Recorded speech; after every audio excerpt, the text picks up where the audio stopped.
Oke. Halo.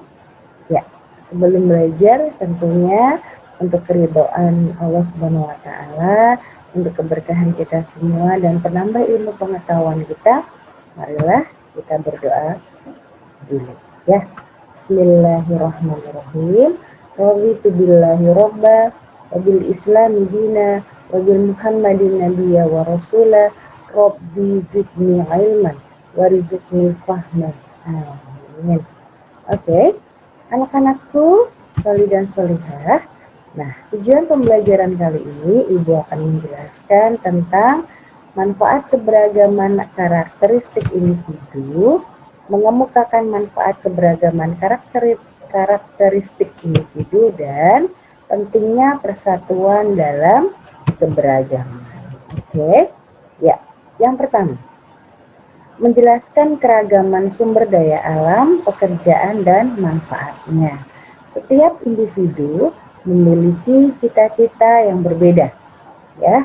Jadi antara anak yang satu dengan anak yang lain tentunya mempunyai cita-cita yang berbeda. Nah, perbedaan ini ada karena setiap individu memiliki karakteristik atau watak yang beragam, ya. Karakteristik ini apa sih? Apa saja yang termasuk kata karakteristik? Yang pertama adalah suku, ya.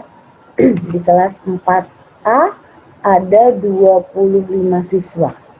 Otomatis memiliki suku yang berbeda. Ya, ada suku yang sama, ada yang berbeda. Bahasa yang berbeda, rumah adat, makanan khas, tarian, alat musik, hobi, dan sifat atau watak. Oke.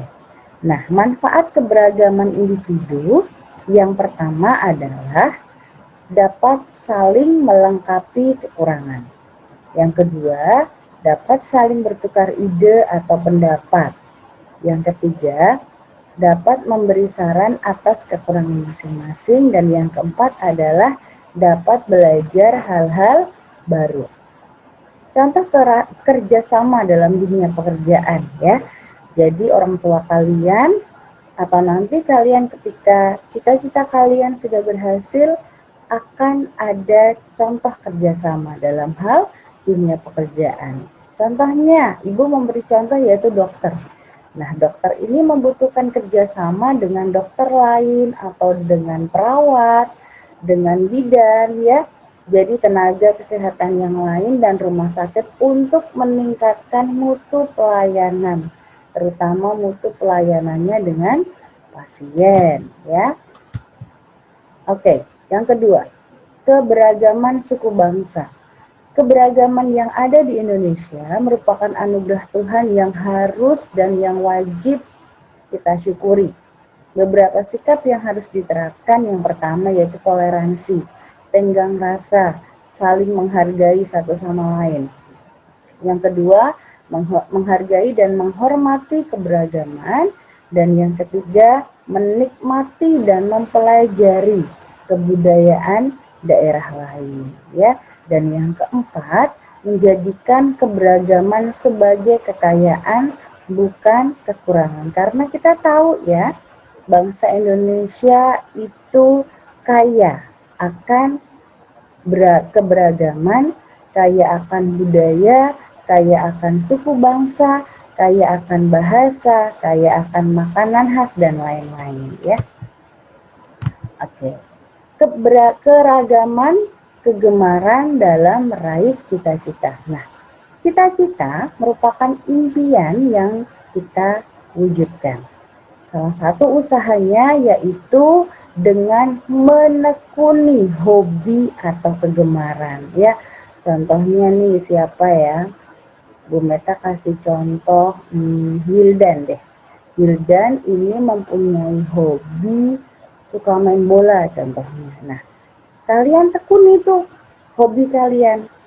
Nah, bisa jadi cita-cita yang kalian inginkan itu pasti berasal dari kegemaran atau hobi kalian masing-masing. Nah, bagaimana Bu untuk mewujudkannya? Support dari orang tua salah satunya. kalian tekun dalam menekuni hobi tersebut ya. Terus bisa jadi ada les private ya, pelatihan dan lain-lain ya.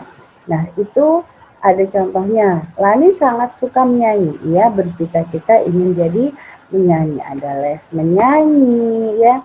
Terus apa saja ya? Ada bisa kalau sekarang zaman media sosial bisa kalian lihat dari YouTube. Nah, biasanya otodidak ya. Oke, lanjut. Nah, pentingnya persatuan dalam keberagaman. Bhinneka Tunggal Ika telah menjadi jati diri bangsa dalam mewujudkan persatuan dan kesatuan. Nah, semboyan ini diambil dari kitab Sota Soma karya Empu Tantular yang berarti Bhinneka Tunggal Ika, berbeda-beda tetapi tetap satu jiwa. Ya, oke. Nah, selanjutnya contoh sikap yang harus kita lakukan dalam mewujudkan persatuan dan kesatuan. Ini bagian terakhir ya dari pokok pembahasan kita kali ini. Yang pertama di lingkungan sekolah. Jadi apa sih yang harus kita lakukan ketika kita ingin mewujudkan persatuan dan kesatuan? Berteman tanpa membedakan ras, ya, suku dan agamanya. Kebetulan dan alhamdulillah di SD Madani itu mempunyai agama yang sama. Jadi tinggal kita bagaimana saling mengingatkan dalam hal kebaikan ya. Ibu selalu mengatakan bahwa kita jangan pernah lelah untuk melakukan kebaikan.